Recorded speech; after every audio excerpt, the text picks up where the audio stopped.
असल में किसी को इसका एहसास नहीं है, लेकिन क्रिप्टो के लिए एक ऐतिहासिक घटना घट रही है। कुछ लोग इसकी तुलना 1996 में पारित हुए टेलीकम्युनिकेशन कानून से कर रहे हैं। अमेरिका में बने उस कानून के साथ आज के इंटरनेट का रास्ता खुला था और इंटरनेट ने कई अपने करोड़पति बनाए। अब क्रिप्टो के लिए भी क्लैरिटी एक्ट नामक स्पष्टता कानून सीनेट में चर्चा के लिए पेश किया गया है। 5 चरणों वाली प्रक्रिया में हम अभी तीसरे चरण में हैं और इस कानून के पारित होने को अब लगभग तय माना जा रहा है। खासकर अगर आपके पास रिपल, सोलाना, डोजकॉइन, हेडेरा या लिंक है तो इस वीडियो को खास तौर पर बहुत ध्यान से सुने। चलिए शुरू करते हैं।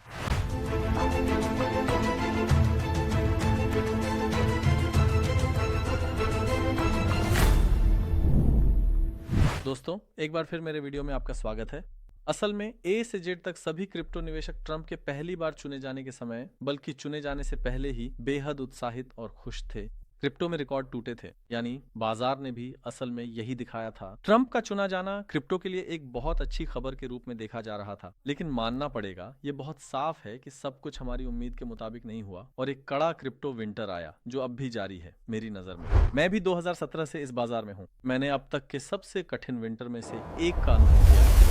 लेकिन असल में ट्रंप कानूनी रूप से, यानी कानून के दायरे में, सच में क्रिप्टो के लिए अच्छी चीजें करने की कोशिश कर रहे हैं और उन्होंने कुछ अच्छे काम भी किए हैं। हम समस्या क्यों झेल रहे हैं? हम भू राजनीतिक कारणों से समस्या झेल रहे हैं।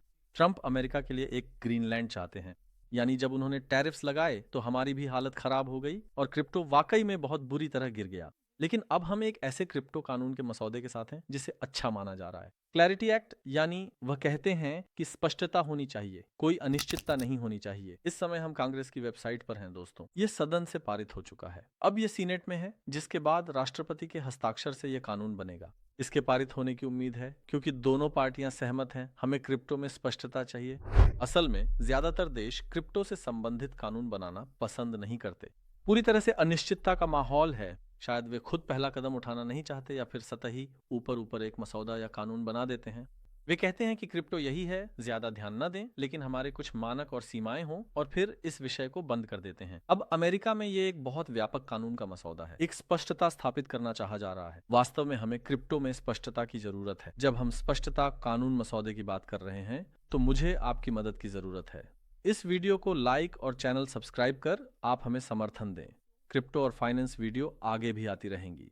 दोस्तों, अगर यह क्रिप्टो इतिहास का सबसे बड़ा कानून मसौदा पारित हो जाता है तो यह कानून बन जाएगा। जब अमेरिका की मजबूत अर्थव्यवस्था इस मसौदे को पारित करेगी तो कई देश इसे आधार मानकर इसका अनुसरण करेंगे। अब इसके सकारात्मक और नकारात्मक दोनों पक्ष हैं। पहले हम इसके अच्छे और पसंद आने वाले पहलुओं पर और फिर इसकी आलोचनाओं और संबंधित डरों पर विस्तार से चर्चा करेंगे। क्लैरिटी एक्ट क्या क्या बदलता है, पहले इसके अच्छे पक्ष से देखें। इस कानून के मसौदे के साथ अब क्रिप्टो को स्पष्ट और लिखित रूप में परिभाषित किया जा रहा है। उन्हें एक ढांचे में बांधा जा रहा है। सीमाएं तय की जा रही हैं। कौन सा क्रिप्टो एसेट सिक्योरिटी है, उदाहरण के लिए यह तय किया जाएगा। जैसे कि रिपल के साथ सालों से जिस मुद्दे पर परेशानी हो रही थी, कौन से एक कमोडिटी है, इन सब की जांच की जाएगी। क्या कोई टोकन पर्याप्त रूप से विकेंद्रीकृत है, यह मसौदे में चर्चित है। मुख्य बात यह है कि कुछ अल्ट कॉइन थे, इन्हें बिटकॉइन और एथीरियम के बराबर रखा गया है। ये एक बहुत अच्छी प्रगति है। क्लैरिटी एक्ट के मसौदे में सबसे उल्लेखनीय बिंदुओं में से एक है कुछ अल्टकॉइनों को बिटकॉइन और एथीरियम के समान कानूनी दर्जा दिया जाना। ये अब तक क्रिप्टो क्षेत्र में बहुत कम देखने को मिला है। मसौदा दस्तावेज में इन्हें नॉन एंसिलरी एसेट्स कहा गया है, यानी इसके अनुसार 1 जनवरी 2026 से अमेरिका में राष्ट्रीय एक्सचेंजों में सूचीबद्ध और ETF संरचना में शामिल क्रिप्टो संपत्तियां एक अलग और लाभकारी श्रेणी में होंगी। यानी यहाँ जिन कॉइनों का मैं अभी नाम लूंगा उनके लिए अतिरिक्त स्पष्टीकरण या सूचना फाइल करने की अनिवार्यता खत्म हो गई है। शुरुआत से ही इन्हें अनुकूल माना जाता है। संक्षेप में, अन्य ऑल्ट कॉइनों की तुलना में ये अधिक मजबूत स्थिति में होंगे। कौन कौन से coin? Solana, Doge, Hedera, Link, Litecoin, Ripple. यानी यहाँ कानून के मसौदे में यही कहना चाह रहे हैं, ये संपत्तियां पहले से ही विनियमित हैं।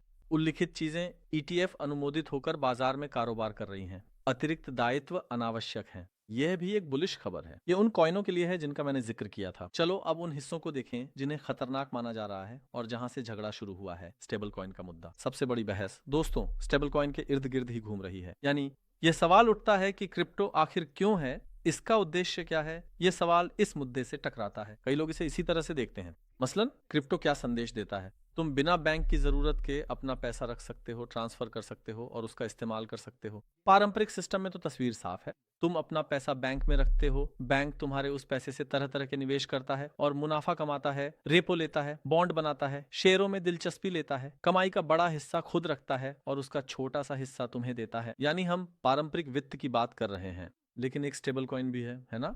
स्टेबल कॉइन भी इसी व्यवस्था को बदलने वाला एक तर्क है। यानी हम स्टेबल कॉइन खरीदते हैं। हमने अपना पैसा बैंक में रखने के बजाय स्टेबल कॉइन में रखा और वहां से ब्याज कमा सकते हैं। बैंकों की चिंता यहीं से शुरू होती है।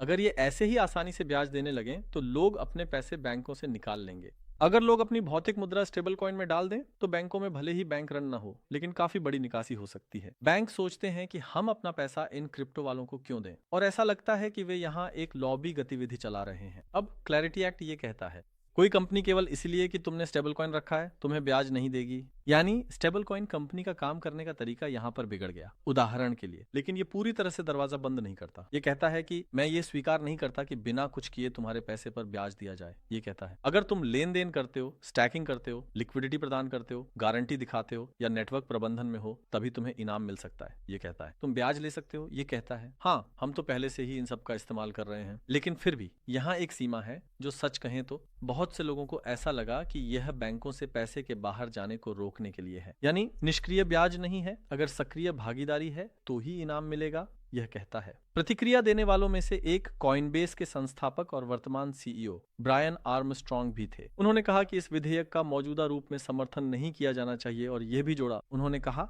एक बुरे कानून की बजाय कानून का न होना ही बेहतर है। और आर्मस्ट्रॉन्ग अपने ट्वीट में कहते हैं कि वे DeFi पर बहुत ज्यादा दबाव डाल रहे हैं। ये वित्तीय स्वतंत्रता को भी सीमित करता है और वे कहते हैं कि टोकनाइज्ड संपत्तियों को वास्तव में रोका जा रहा है। यह सरकार को वित्तीय डेटा के माध्यम से अत्यधिक अधिकार प्राप्त करने का कारण बनता है। आर्मस्ट्रॉन्ग ये बातें कहते हैं, लेकिन वे कहते हैं कि मैं अब भी आशावादी हूं। वे कहते हैं कि सुधार के साथ यह अच्छा कानून बन सकता है। वे मौजूदा स्थिति के खिलाफ हैं पर इसे बदलने के लिए तैयार हैं। चलिए इसे सुधारते हैं।